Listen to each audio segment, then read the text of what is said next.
Hi, this is Tammy. Welcome back to my channel. Today I am here to talk to you about floss storage and organization. This won't be a regular cross-stitch video. I've had a couple requests to show how I store and use my floss. So that's what I'm going to do today. This is a channel primarily these days about cross-stitch, but if you go back a year or so, you'll start seeing the videos that I did paper crafting, all kinds of paper crafting tutorials and beading and a bunch of different things. But these days it's primarily about cross stitch. So today I'm going to talk about how I store my floss and also how I organize it for my projects. I've been cross stitching for many years, and when I started there was only one way to store floss. And it was, sorry, I should have already had this open. It was on bobbins, like this. And at one time I had all the DMC colors and I had them in a big box. This is all I have left that's still on bobbins. And I'll explain why this is still on bobbins in a little bit. This is one project. And this was a good way to keep for one project. This is a project with a lot of colors. And so this was a good way to, if you liked bobbins, this was a good way to do it. What I don't like about bobbins is that your floss is kinky when you take it off, and some other things, but that's the main thing for me, because it is a good way to store. You can store a whole set of DMC floss in a small space. But when I came back to cross stitch this time, I've cross stitched off and on for years. When I came back this time, it had changed more than ever before, and I was really surprised. It was like learning a whole new language and a whole bunch of new fun toys. So some of those toys is what I'll be talking about today. So this is what I used to do. And then when I came back, I noticed that people were talking about floss drops and showing that, and I had to investigate that. And floss drops are, should have already had this, oops, just dropped one on the floor. Floss drops are a way to store your floss straight on a ring. So here's a little ring. This is, I've been trying to remember what this is for. I can't remember. So it's hanging here next to my desk. Hoping the dog doesn't do something with the one I dropped. But when I use floss, I like to cut it at lengths of 36 inches and then I fold them in half, so because I use an 18-inch length when I stitch. So this was what I first learned, and this was like amazing how a floss drop worked. So the way that it works, I'm kind of going down a rabbit trail here. The way that it works is I take my floss and cut it into 36-inch lengths. And I think, I don't know how many you get on a DMC. And then a floss drop will have a hole on one end, and you just run it, put it through and loop it on like I've done for years with ribbons on cards and stuff. And then the hole in the top is for the ring. This is a particular kind of floss drop. This is called Annie's Keepers. It's a clear plastic one. And so when I learned about floss drops, and then I found Teresa Little Stitcher, and she had a whole video on Annie's Keepers, and I thought that was the most amazing thing. So of course I watched her video, and then I had to go buy a whole system. I tried to buy a whole system, but they were really hard to find, and they still are. So the way that these work, these are little acrylic, something that's colored. These are little acrylic pieces that have a hole in the top and the bottom, and they also have a groove right here that is hard to see. But the way that they work is they clip into these things.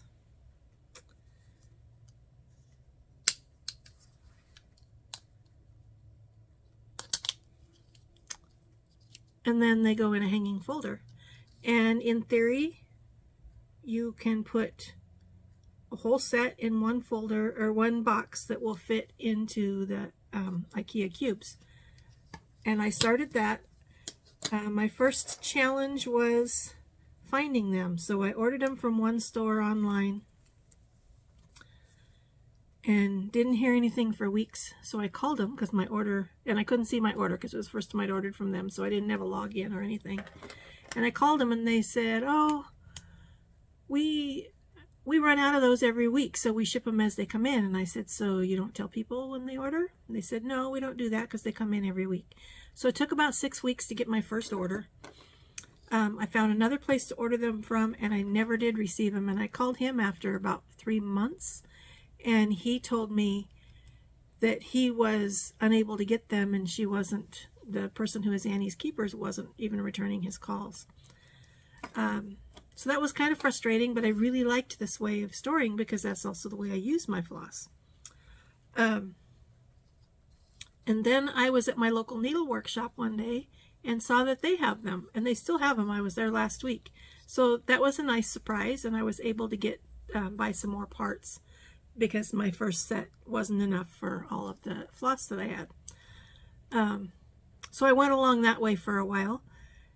When you buy these, you can buy just the little drops. You can buy a set that has these in it, different sizes of sets, and then whenever you buy something that has the drops in it, it comes with these little labels that you can write on. So that was Annie's Keepers. And then one day, I don't know what I was doing, how I saw it. I might have just been on Etsy and it showed it to me. One day I came across this thing called Floss Anthology.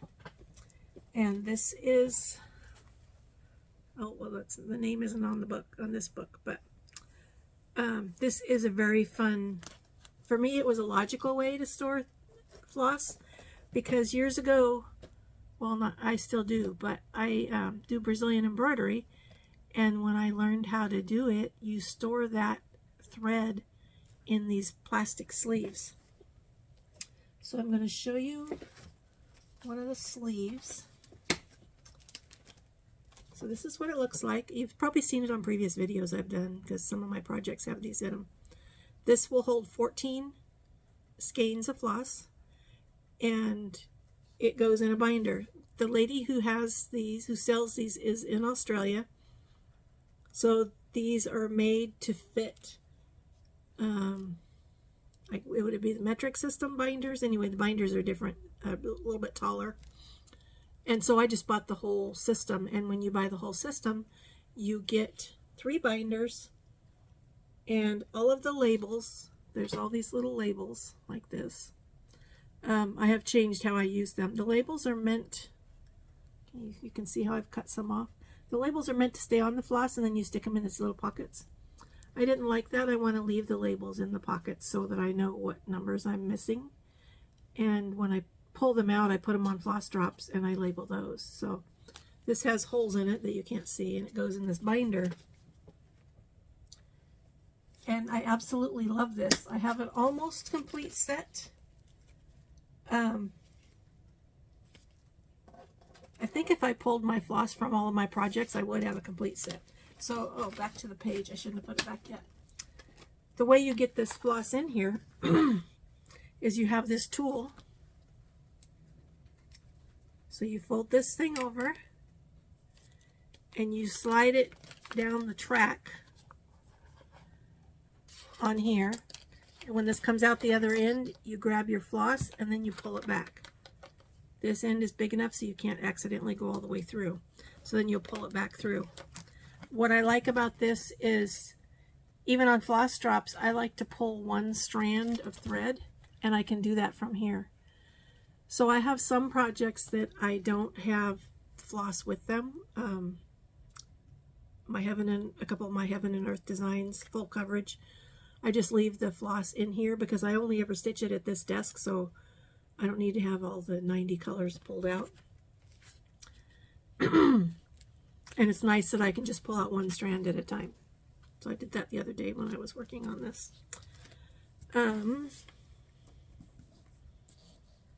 Yeah, so Floss, it's called Floss Anthology, and she sells a complete set, or she sells a book with 9 pages in it, or 5 pages in it. you have options, or she sells the pages by themselves. And whenever you get the pages, you always get blank labels, unless you're buying the whole set. And I think you can buy a whole set of labels too. But now I just use my little label maker when I need one. And when you get the complete set, you also get a DMC checklist. And yeah, it's funny, this is on the longer paper. So I couldn't even copy it on my copier because my printer copier only uses regular size paper. So when I copied it, I couldn't get the top. So what I do with that is, where did it go? I kind of have stuff everywhere here.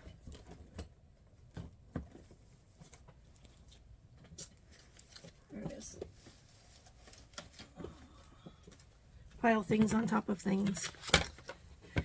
So I have this on a clipboard, and I did make a copy, but as I said, I couldn't copy the top. I need to take it to the copy shop, and then I could copy it on legal paper. And these are all the colors. And I've written on here, I put a B over here if it's in the book. I put an E in this column here if I have extra floss. And then if I have more than one extra floss, I put a little plus sign next to the E. So there's one right here. You can see there's a plus sign next to that E. And so then I have this master sheet, and I can tell what I have and what I don't have. And this has made a huge difference to me, because before it was easier just to go buy floss for a new project. It was quicker and easier than digging through all my floss. So then, mostly because of Heaven and Earth Designs projects, they have multiple skeins of many colors. So I have a lot of extra floss, and I don't have it in these books. I store all of my extra floss in this box from Michaels. This is a photo storage box. I use it for, I have a bunch of these. I have all my beads in them. I have all my die cuts in them for paper crafting, and now I have floss in them. I think I have one with pictures in it too, but I'm not positive. So I put a little label on there. These are all 800 series threads, and I just stuff them in there because those are all my extras. And I'll show you, and those were all skeins, but these are all ones that have been used before, so they're on several different kinds of floss drops. Just a mess. But I have a lot of floss in here. Sorry for the noise. And now that I have my list, I know what's in this box, and I know what's in the books. I don't need to know if it's in a project, in one of my project bags. I don't really count those. I did start a project of making a spreadsheet, but that was a lot of work. So as I go, I'm keeping track of it on that master list, but I am not, I decided not to go that way. So I'm just doing that thing there. That thing there. That's not good English. I apologize. I am doing the master list, and it has helped me a lot.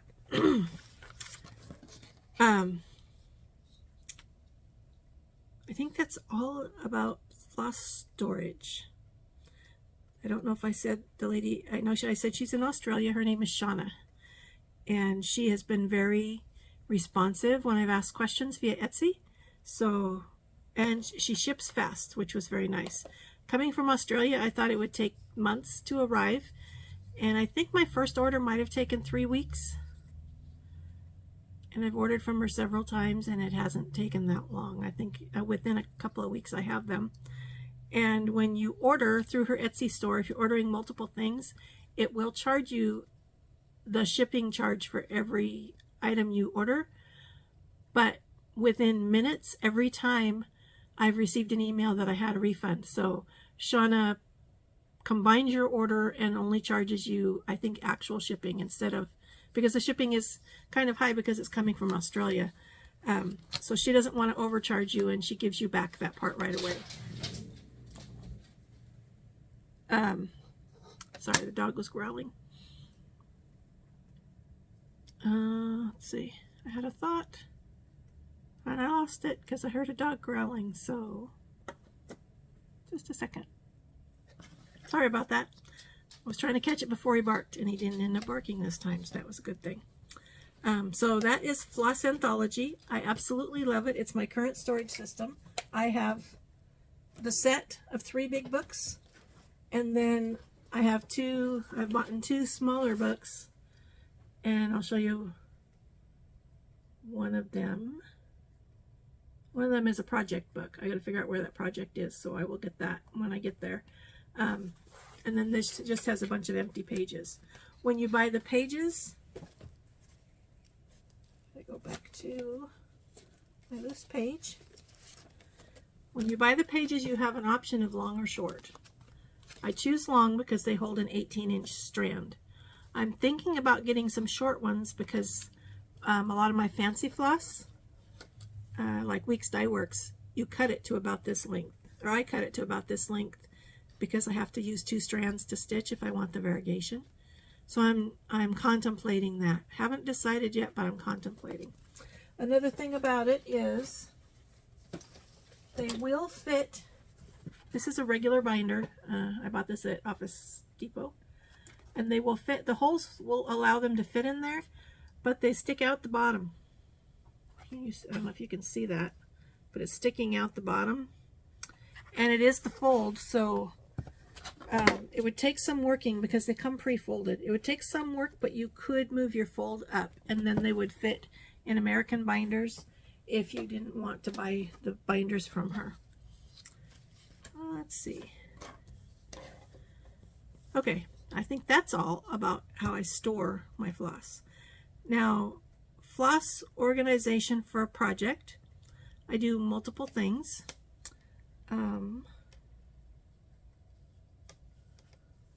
One second, please. Since I was just talking about Heaven and Earth Designs and Floss Anthology, this is how I have one of my projects. This is a cute, I love this. This is a 6x6.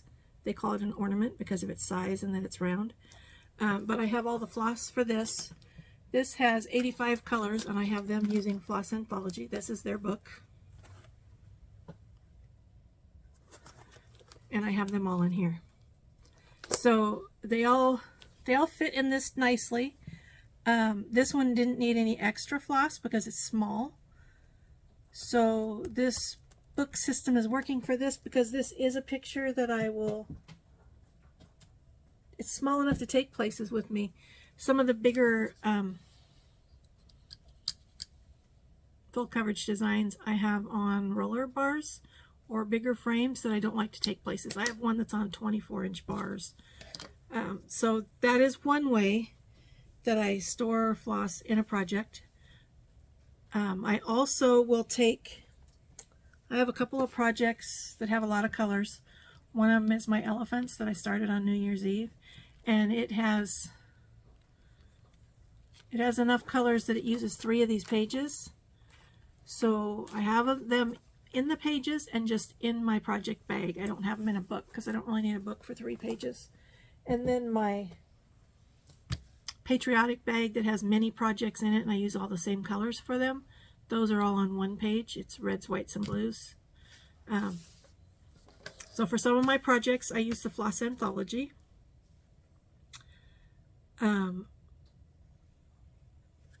For bigger ones, I used to use Floss Away bags.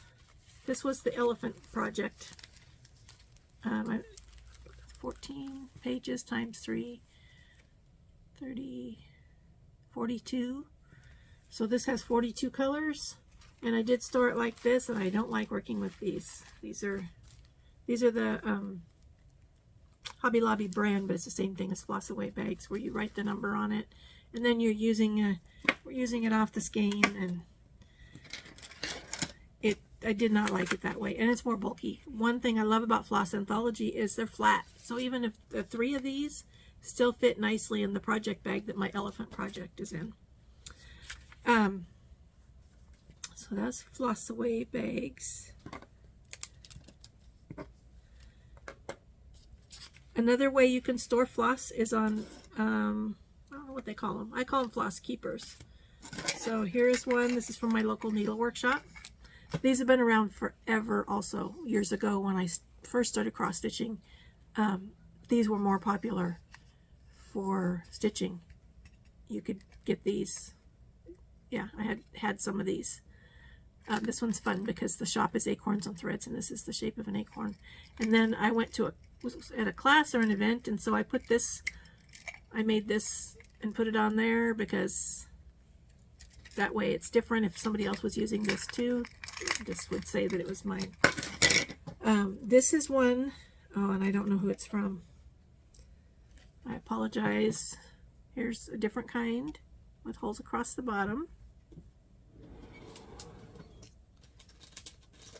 And also, I've done this. I should have already had this out, so I apologize for the crinkling. These you can buy at Hobby Lobby. And it's a card. It's got numbers on this side. On this side, you can put more information. These work for some of the bigger projects too. I had some like this, and then I decided I wanted to put them on floss rings, so I just cut them up. So these are Artiste brand from Hobby Lobby. So those are, oh, and then Chantel's 141 Design Company has this. I don't remember what its name is, but she made it for floss. She made it for herself, and enough people asked for it that she made it for the shop. And then I put labels on the back. You can also write on it with pencil and then erase. But I put labels on the back of what the floss is. Nice thing about this is it could also be used to fully finish a small round cross stitch project. So those are what I call floss keepers. And then we can go to floss drops. Floss drops, I showed you the clear acrylic ones. So I have a lot of my stuff on. That's right here. Here are some floss drops that I just bought at my local needle workshop. There are 30 in here, and I can put a label on there, or I can write on it. These are, the first time I bought these was not from there, and I thought they were plastic, but they're not. They're cardboard, so they will wear. If it was plastic, it would last a lot longer. So to me, they are disposable because I used these on a project and they did get tired looking by the end of the project. Oh, I don't even know if the project is done, but I bought some just to have on hand. Fancy flosses. Here's Classic Colorworks. They come on their own thing, and so I just put them on a ring. Weeks Dye Works, I punch a hole in the side and put them on a ring. And then I'll show you, oh, this is a tangled up mess. You can make your own floss drops, and the first time I decided I wanted to do that, this is what I did. I used a punch by Stampin' Up. I punched it out of white cardstock. Sorry, this is not cooperating with me. And I punched it out of designer paper, and then I glued them together and punched a 1/2 inch hole and a 1/4 inch hole. And these were the first floss drops that I made.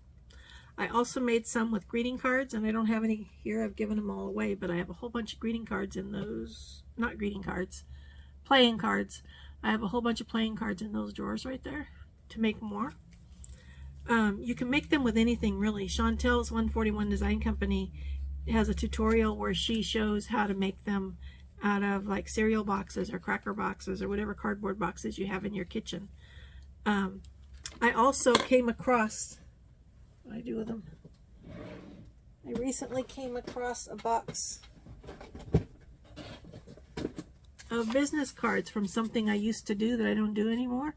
And I was going to throw it in the shred bin, and then I pulled it out and remembered I paid extra to get really nice thick cards. So I can make floss drops out of these. And the way you would make a floss drop out of this, which is the same, this is almost the same size as a playing card. You can round the corners if you want, and then you'll cut a big hole on one end and a small hole on the other end, and then just put them in your project. Let's see, what else?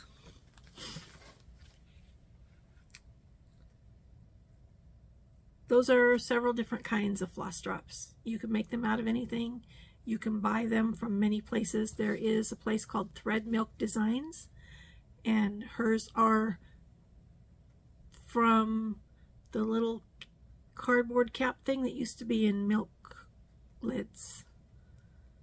And she has a whole company based on it. I have some of those.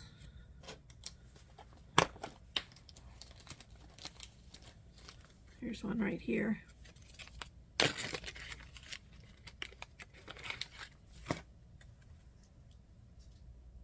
And with this one, I just took the label off the floss itself and put it on there. I think these come with the holes already. Fat Quarter Shop sells several different kinds of floss drops. This is the remains of my Annie's Keepers. So in theory, I would never need, it'll be a long time before I need to buy floss drops again. I put them in bags by their series number. So these are 3800s. So I'll look here first. If I don't have one that's the right number, then I'll put a new label on it. But that way I use these first. And